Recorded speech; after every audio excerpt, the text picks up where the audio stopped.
Hey, Steve here from Post Processing Mastery, and in this video I'm going to show you how to make colours pop in Adobe Photoshop, and we're going to be using some quite simple levels adjustments mainly to do that.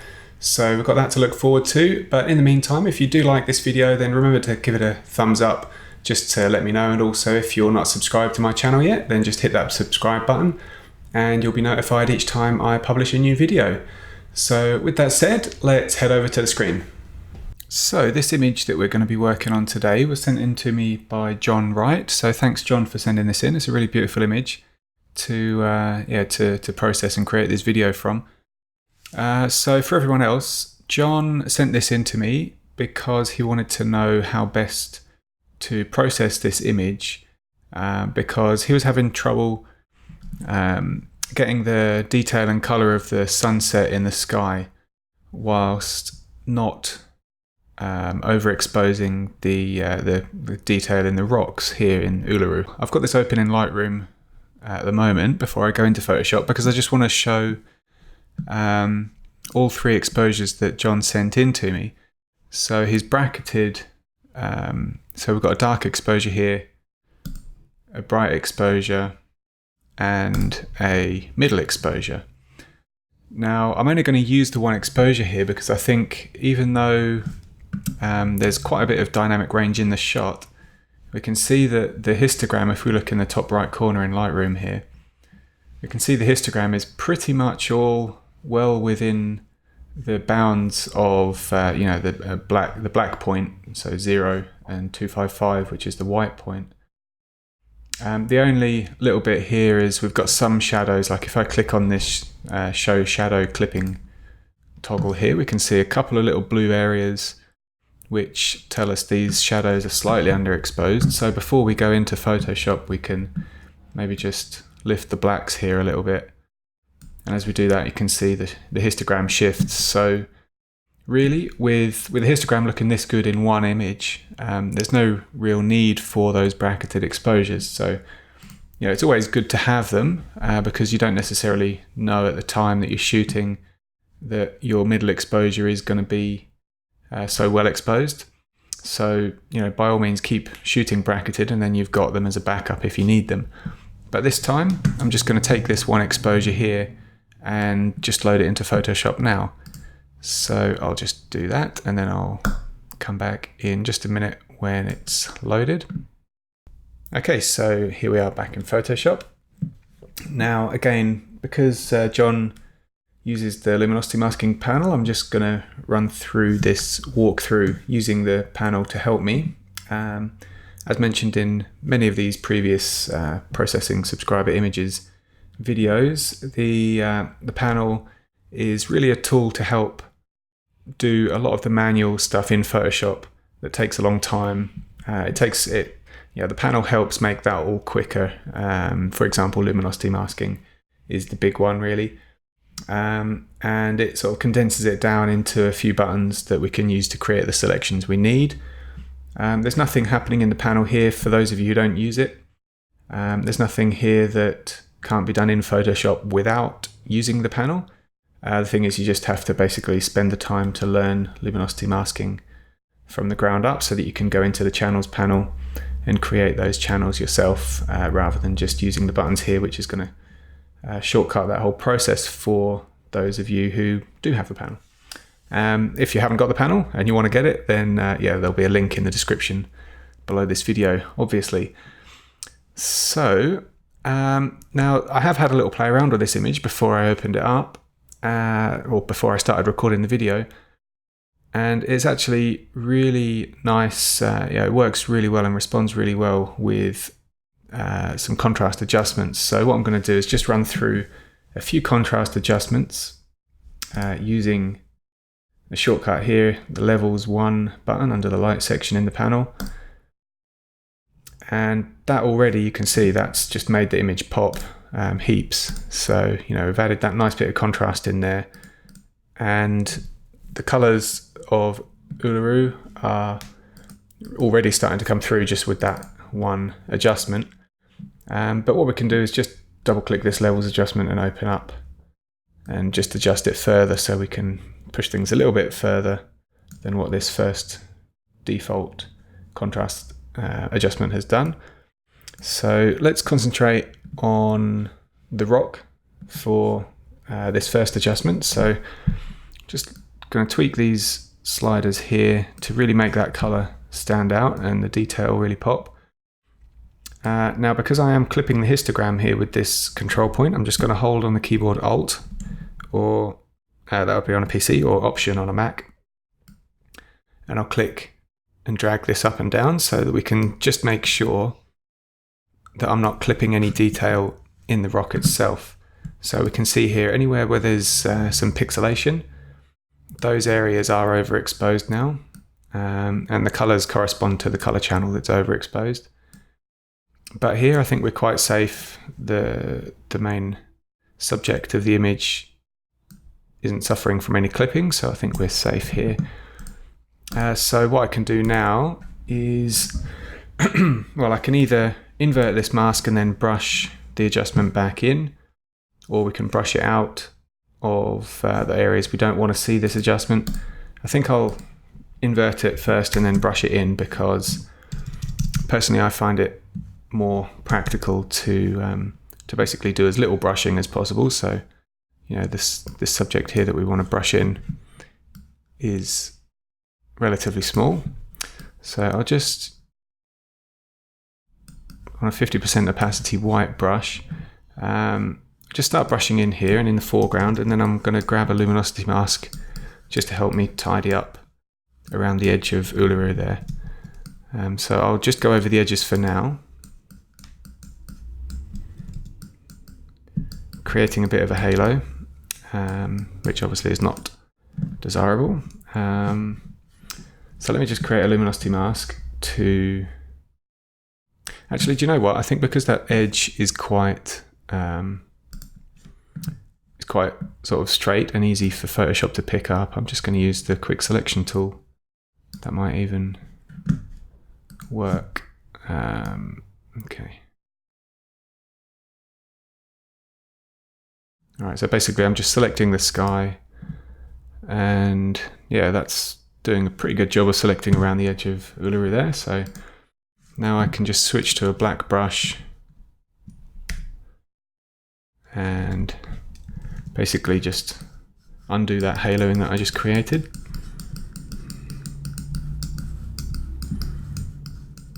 Now the reason I used the the quick selection tool there is because that was a very well defined edge that Photoshop's going to be able to pick up. So basically luminosity mask wasn't necessary in this instance. So let's just take a look at this now. So we've got some of the foreground coming in with this contrast boost. Now this grass through the middle here has overexposed a bit. So this time I probably can use a luminosity mask. And I'm going to want to isolate the highlights. So if you're using the manual luminosity masking method, then you would have to do that via the channels panel. But here I can just use my luminosity masking panel. Turn the previews on just so I can see what I'm selecting, and let's try 3 on the highlight end of the luminosity selections here, and we can see we've got a nice isolation there between the foreground, the rock, and then that bright strip through the middle. So we can use this. So if I click use mask and then click on the layer mask here that I want to affect, I've still got the black brush selected, and I can just brush through here now, and it's going to kind of gently remove this adjustment from that middle area just to make sure that those bright highlights aren't overexposed. So now let's see the overall effect of that. Okay, and there we go. So that's just one levels adjustment, by the way, and I think it's already making Uluru really pop there. But yeah, let's have a go at the sky now. So we can do the same thing in reverse. So let's add a levels adjustment. So let's use the same shortcut there in the panel. This time we need to be really careful of these highlights. So yeah, there's not too many, so I think that's okay. We can brighten it up to there. And I'm only looking at what this is doing to the sky, not the foreground. That's going way over, so we can ignore that for now. So let's just drag this slider towards the right. Obviously the the reds there are going absolutely crazy, but it's actually doing quite a nice job in the sky there. So let's leave it there. Now again, let's invert that layer mask. And with a white brush this time, I will just brush in through the middle of the sky here. I'm just going to use a 100% opacity brush actually. And again, I'll probably just go over the mountain in the middle. And then I'll kind of erase that effect in a minute. Just undo that one. Okay, so here's that contrast effect. Now again, let's grab that quick selection tool and select the sky.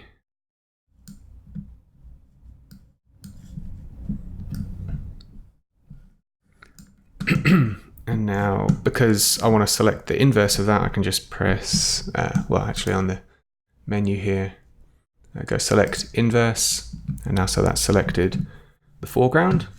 Now back to my brush, where I can switch to a black foreground color, and I can just erase that adjustment from Uluru. And now let's see the effect of this. So this is just on the sky there. So we've got a lot of detail and contrast coming in, and that's helping with the colors a little bit.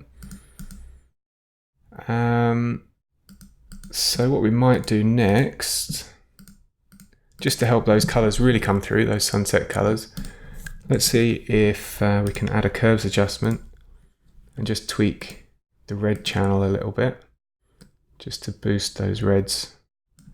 Now we have to be careful here. This might not work.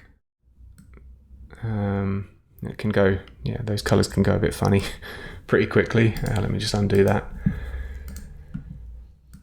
So this is just a bit of trial and error really at the moment. I actually quite like it with a bit of a boost in the blues, to be honest. I know that sort of goes against the sunset colors. Bit of blues, maybe a bit of red now, just to help. Actually quite like that a lot. So yeah, I think we'll stick with that. And we won't mask this out or in because it looks pretty good all around the whole image. Maybe I will just tone it down a little bit, just so it's not too much of a change. Okay, so again, let's have a look at the foreground again. Now, I know that Uluru here can, yeah, is really going to start to pop once we add this second levels adjustment. Key here is not to go over the top with it. So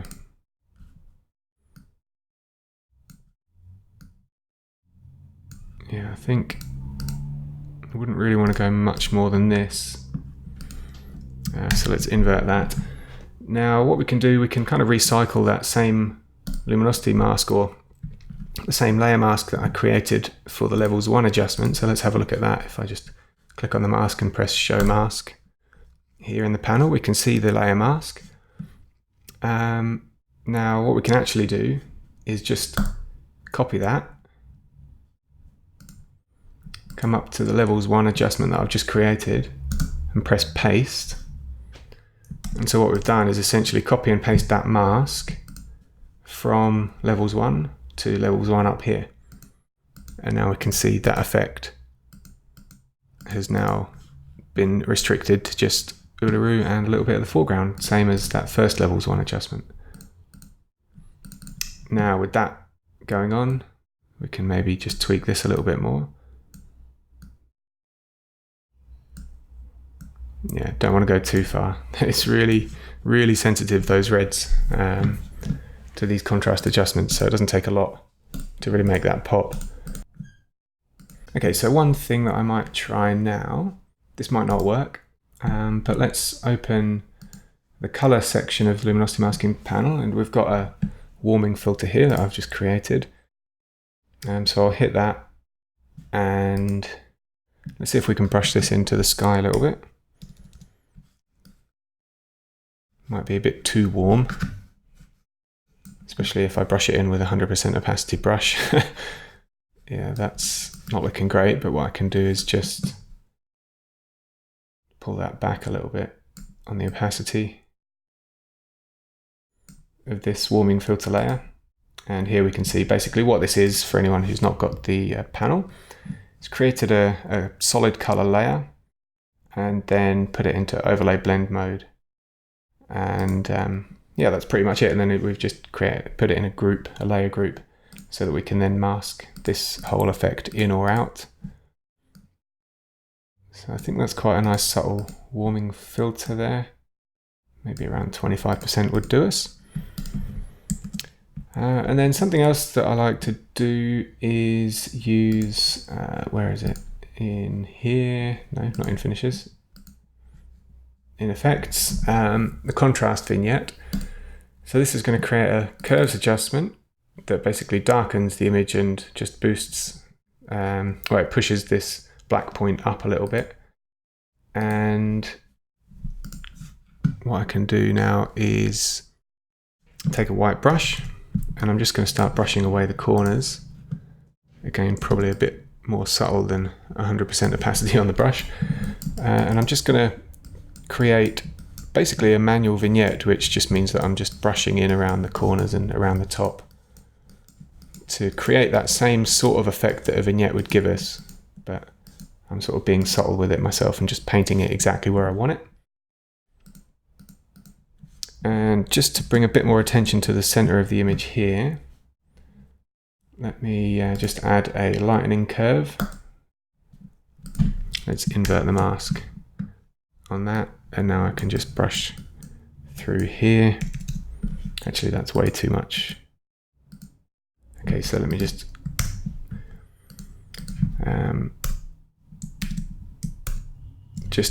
reset that layer mask there. So with Command or Control Delete on the keyboard, we can just return that layer mask to black.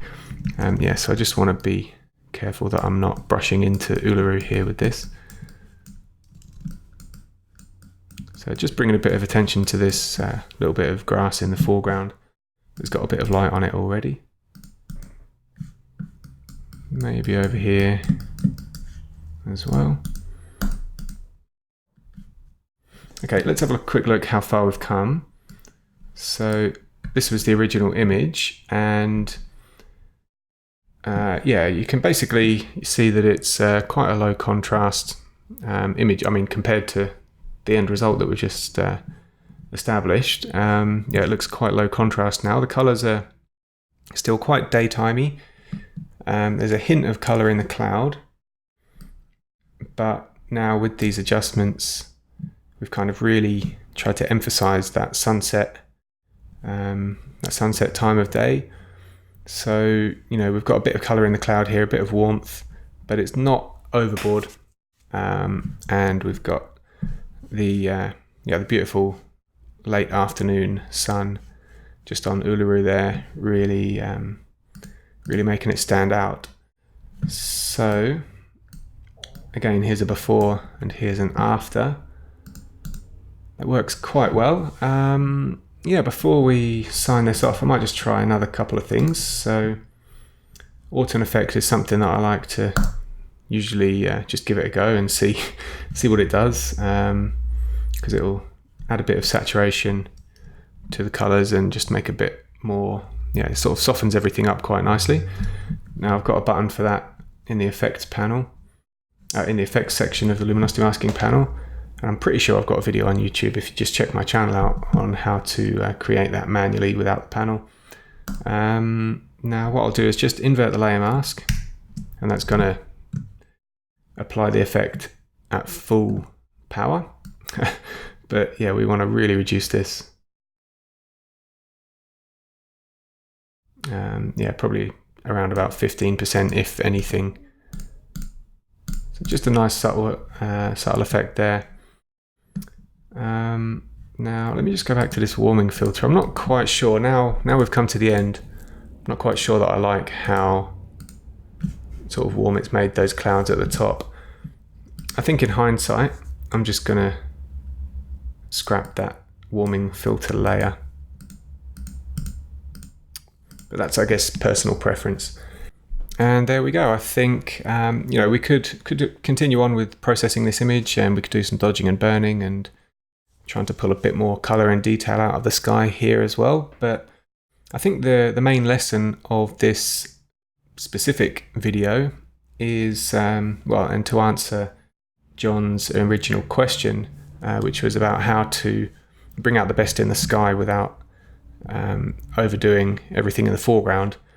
I think, using those layer masks there to isolate the sky and isolate Uluru in the foreground when making those adjustments, it means that you can adjust them separately. And if you've got the panel here, once you've created a mask once, it's easy to copy and paste that across to another adjustment so that you don't have to keep making it every time. So it saves a lot of time there. And yeah, I think that kind of sums it up really. So it's all about just selective adjustments, separating the sky from the foreground and the subject, and just whatever type of adjustments you want to use, just make those and mask them in or out using the techniques I've shown. So with that said, thanks for watching, and thanks to John Wright for sending this beautiful image in for me to work on. And yeah, if you want to download the Luminosity masking panel, just go to luminositymaskingpanel.com or click the link in the video description on YouTube.